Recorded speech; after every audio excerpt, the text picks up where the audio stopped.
Hello students. Yesterday in our previous class, we discussed about revenue receipts. First part of budget receipts, revenue receipts. Today, let us discuss about capital receipts. What is capital receipts? What are the sources of capital receipts in India? Are you ready?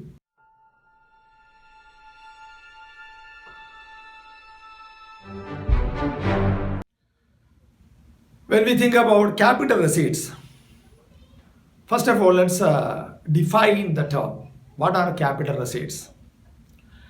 Capital receipts, when we discuss about the meaning of this term, in revenue receipts, that was neither any liability nor any reduction of the assets. We use the term neither nor.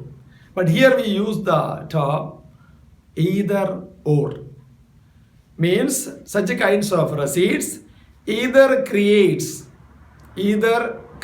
liability or cause any reduction in the assets of the country. It is known as capital receipts.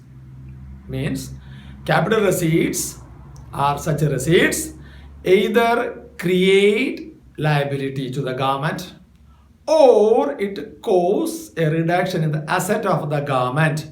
Then we can call such receipts are capital receipts. Means what? It's a liability. At the same time, it reduces the asset of the government.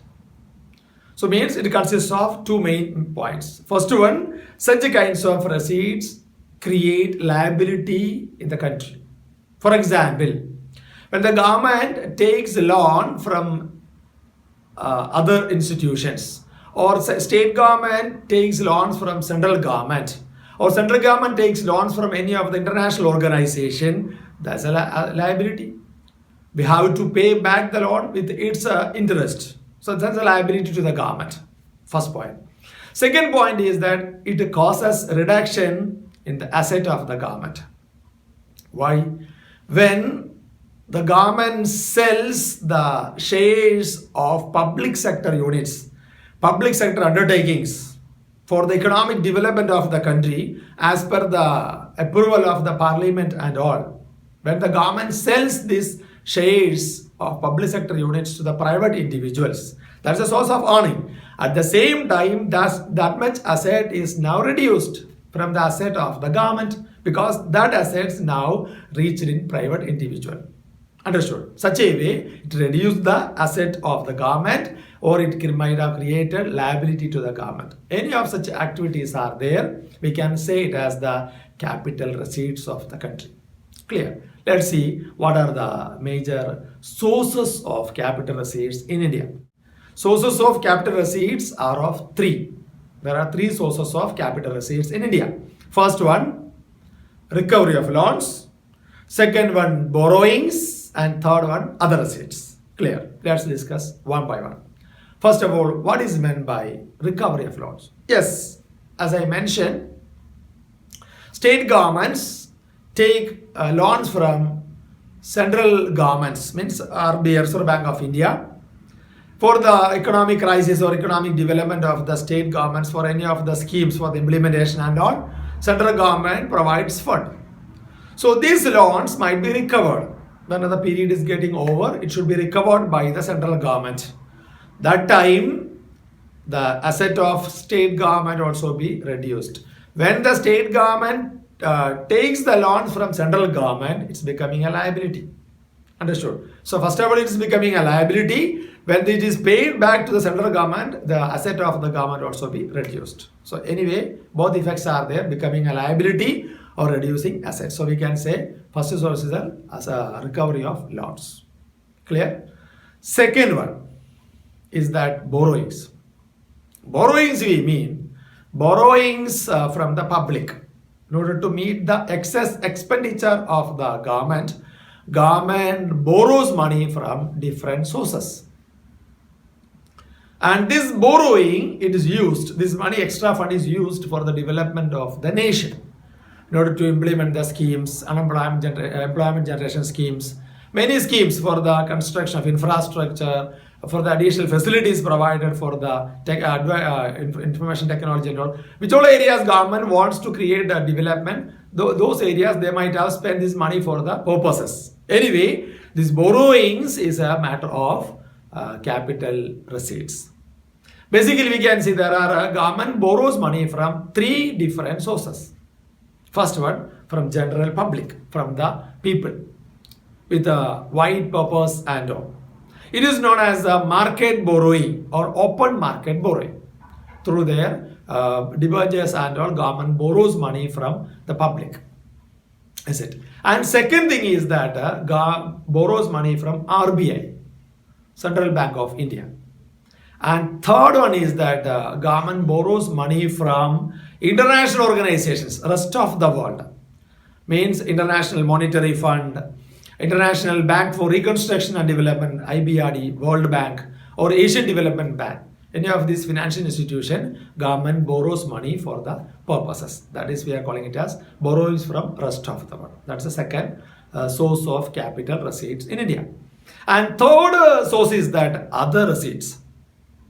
Other receipts means that the receipts, source of money, fund other than these two, recovery of loans or borrowings. So other receipts consist of two sources. First one is that disinvestment. Second one is that other small savings. So what is meant by disinvestment?